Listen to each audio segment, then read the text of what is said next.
Oui, Madame la Présidente, Monsieur le Ministre, je voudrais commencer par un silence de quelques secondes.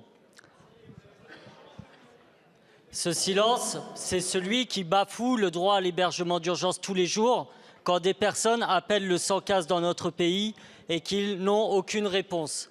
Ils sont 6 000 par jour en ce moment et selon les associations, il y en a 3 à 4 fois plus qui n'appellent même plus, tant le numéro d'urgence est saturé et tant les chances de réponse sont infimes. Aujourd'hui, le 115 est devenu, alors qu'il devrait être un service public, le 115 est devenu la roulette russe des sans-abri.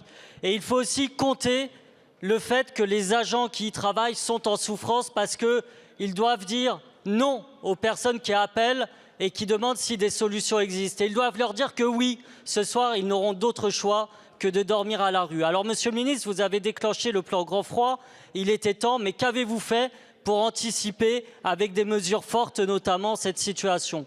Avez-vous réquisitionné des logements vides? Avez-vous baissé les loyers? Avez-vous revalorisé les APL? Avez-vous ouvert massivement des places d'hébergement d'urgence? Rien de tout cela. Au contraire, vous avez cautionné une loi anti-locataire indigne qui va plonger davantage de personnes dans les expulsions locatives.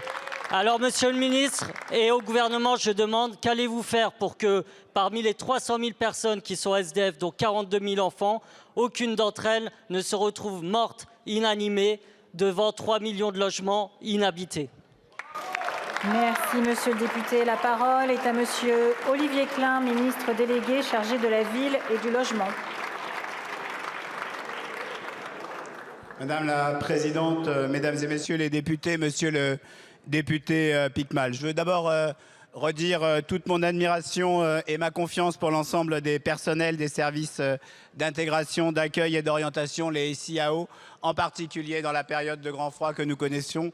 J'étais d'ailleurs hier soir une grande partie de la soirée aux côtés du SIAO du 93 à Montreuil pour partager avec eux, oui, la difficulté de leur métier, car leur métier est difficile. C'est d'ailleurs pour ça que Madame la Première ministre a annoncé qu'on travaille sur une prime pour accompagner la difficulté de leur emploi. Oui, nous travaillons, oui, nous agissons. D'abord, nous avons maintenu les 200 000 places d'hébergement d'urgence. Nous avons augmenté dans le cadre du PLF le budget de 40 millions d'euros. Et je le répète, jamais ce nombre de places d'hébergement d'urgence n'avait jamais été atteint dans ce pays. Et nous les avons préservées dans l'intérêt des plus fragiles. Ensuite, nous travaillons dans le cadre du plan Grand Froid. Dès ce soir, plusieurs gymnases seront ouverts.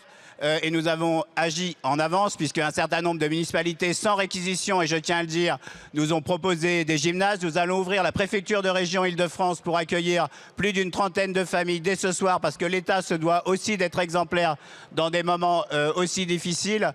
Et nous allons continuer avec les préfets que j'ai encore réunis ce matin. Tous les préfets de région étaient présents à ma réunion ce matin pour continuer à travailler à la fois dans des cellules locales et dans une cellule nationale avec l'ensemble des associations que nous réunirons encore demain.